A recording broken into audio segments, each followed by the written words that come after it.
भाई बहुत हैरान रह गया जब उसने अपनी हमेशा खर्चीली रहने वाली बहन को टेबल से गिरे हुए पत्ता गोभी का टुकड़ा उठाकर मुंह में डालते देखा। वो खुद को रोक नहीं पाया और उसकी गंदी खाने की आदतों के लिए उसे डांट दिया। बहन इतनी डर गई कि बार बार माफी मांगने लगी। ये देखकर भाई ने एक पीस ब्रेस्ड पोर्क उठाया और उसकी कटोरी में डाल दिया, लेकिन बहन फिर से डर गई और कांपने लगी। अचानक उसके दिमाग में कुछ समय पहले के भयानक पल लौट आए। जलते हुए ब्रांडिंग आयरन की गंध याद आते ही उसे उबकाई आने लगी। वो बस बड़बड़ाने लगी, मत मारो प्लीज मत मारो। उसी वक्त उसके फॉस्टर पेरेंट्स उससे पूछने लगे, क्या तुम्हें किसी ने टॉर्चर किया है? ये सब 1 महीने पहले शुरू हुआ था जब लड़की ने अपने भाई को अपने प्यार का इजहार किया। पिछले 7 सालों से वो उसे पसंद करती थी। जैसे ही भाई ने उसका लव लेटर देखा वो गुस्से से पागल हो गया। भले ही उन दोनों में खून का रिश्ता नहीं था, लेकिन उसे ऐसी फीलिंग्स नहीं रखनी चाहिए थी। दिल टूटवाकर लड़की घर से भाग गई, लेकिन बाहर जाते ही उसे कुछ क्रिमिनल्स ने किडनैप कर लिया। जल्द ही भाई के पास फिरौती की कॉल आई, लेकिन उसने अपनी सेक्रेटरी की एडवाइस मानी, उसे थोड़ा सफर करने दो। उसे लगा कि अगर बहन को ये किडनैपिंग वाली सिचुएशन झेलनी पड़ी तो शायद वो दोबारा उससे वैसा प्यार करने की हिम्मत नहीं करेगी। इसलिए उसने 30 लाख अमेरिकी डॉलर की फिरौती देने से मना कर दिया। सेक्रेटरी ने झूठ बोला कि किडनैपर्स बस लड़की को डराएंगे, लेकिन असल में अगले 1 महीने तक लड़की को हर रोज बेरहमी से पीटा गया। इतनी तकलीफ सहने के बाद उसने अपने भाई के लिए अपनी सारी फीलिंग्स दफन कर दी। 1 महीने बाद जब किडनैपर्स का ध्यान भटका तो वो भाग निकली। भाई उसे लेने पहुंचा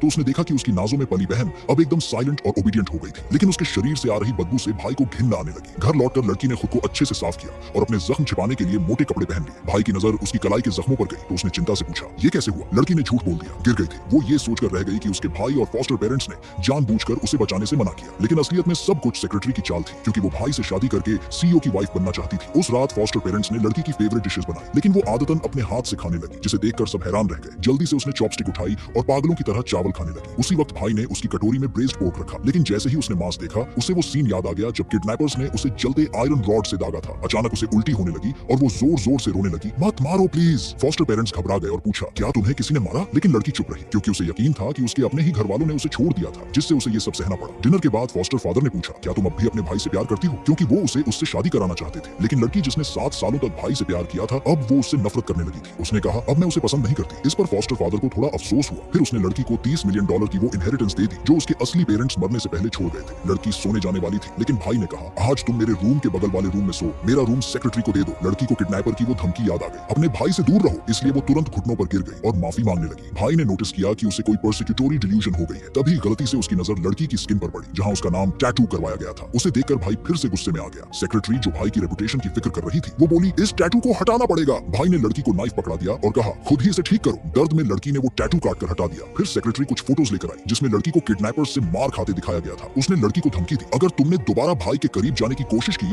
तो मैं ये फोटोज पब्लिक कर दूंगी। लड़की को अपने दर्दनाक दिन याद आए और उसने इस लवलेस होम से भागने का फैसला कर लिया। आखिर में वो भारी बारिश में बेहोश होकर गिर पड़ी। अगले दिन भाई गुस्से में उसे डांट रहा था कि वो बार बार अटेंशन के लिए घर से क्यों भागती है। तभी एक नर्स अंदर आई, उसके हाथ में एक रिपोर्ट थी। उसने कहा, प्रेगनेंसी टेस्ट पॉजिटिव है।